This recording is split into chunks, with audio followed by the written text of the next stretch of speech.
एउटै कम्पनीको रिपोर्ट, तर कथा दुईटा, एउटा ठूलो घाटाको अनि अर्को ठूलो लाभांशको। यो सिद्धार्थ प्रिमियर इन्स्योरेन्सको हालैको वित्तीय कथा हो, जहाँ अङ्कहरूले साँच्चै अचम्ममा पार्छन्। ल सुरु गरौँ एउटा अचम्मको वित्तीय नतिजाबाट, जसले यो सम्पूर्ण कथाको जग बसाल्छ।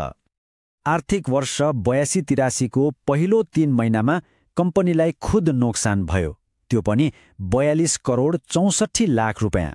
यो निकै ठूलो रकम हो होइन त? तर यो कसरी भयो त्यो पनि हामी हेर्नेछौँ।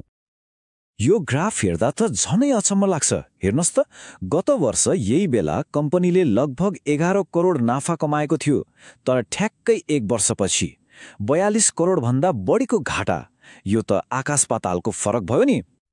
अनि यो कुनै हल्ला वा अनुमान होइन है। यी सबै अङ्कहरू कम्पनीले आफै सार्वजनिक गरेको अफिसियल रिपोर्टबाट लिएको हो।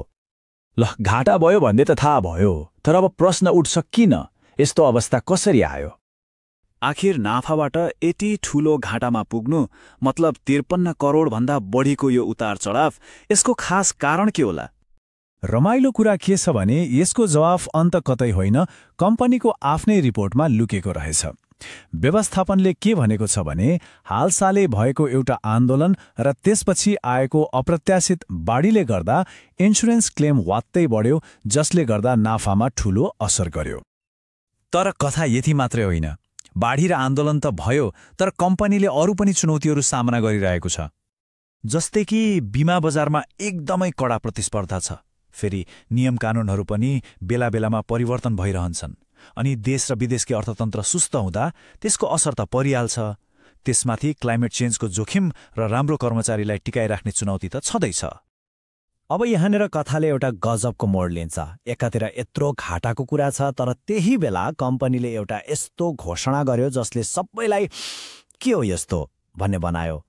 सोच्नुस् त, बजारमा सबैजना यो ठूलो घाटाको खबरलाई पचाउँदै थिए, ठ्याक्क त्यही बेला कम्पनीबाट एउटा बिल्कुलै उल्टो खबर आयो। कम्पनीले प्रस्ताव गर्यो 25% नगद लाभांश हो, घाटाको रिपोर्टसँगै 25% क्याश डिभिडेन्ड। यो 25% भनेको रकममा कति हो? 70 करोड 16 लाख रुपैयाँ, निकै ठूलो रकम। अब यहाँनिर सबैको दिमागमा एउटै प्रश्न आउँछ होइन त? एकातिर 42 करोडको घाटा छ अनि अर्कोतिर 70 करोड लाभांश बाँड्ने कुरा, यो कसरी सम्भव छ? यही त हो यो कथाको सबैभन्दा ठूलो विरोधाभास। ल, अब यो गुत्थीलाई सुल्झ्याउँ।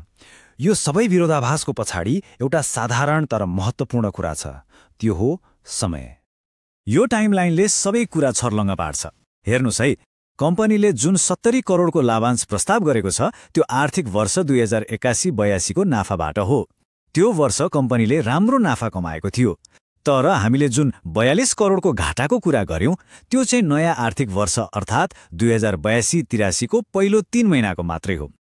भनेपछि बुझ्नुपर्ने मुख्य कुरा के हो भने लाभांश गत सालको प्रदर्शनको इनाम हो, तर घाटा चाहिँ यो सालको सुरुवातको चुनौती हो।